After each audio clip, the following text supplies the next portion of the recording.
بسم اللہ الرحمن الرحیم۔ السلام علیکم ورحمۃ اللہ وبرکاتہ۔ تو اسٹوڈنٹس، آج ہم تختی نمبر 8 شروع کریں گے۔ تختی نمبر 8 میں ہم حروف مدہ کے بارے میں پڑھیں گے۔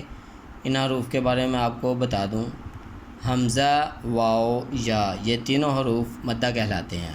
اگر الف سے پہلے زبر ہو تو الف مدہ، اور واو ساکن سے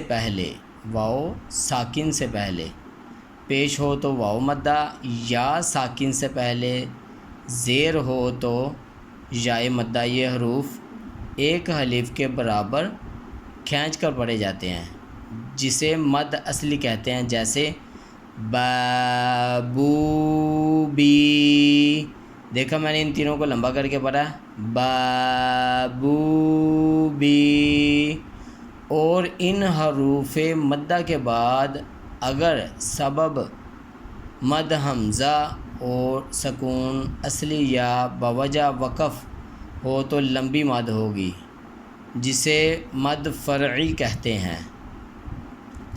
اور جزم کا دوسرا نام سکون ہے۔ جزم یہ ہوتی ہے، جزم کا دوسرا نام سکون ہے۔ جس حرف پر سکون ہو اس حرف کو ساکن کہتے ہیں۔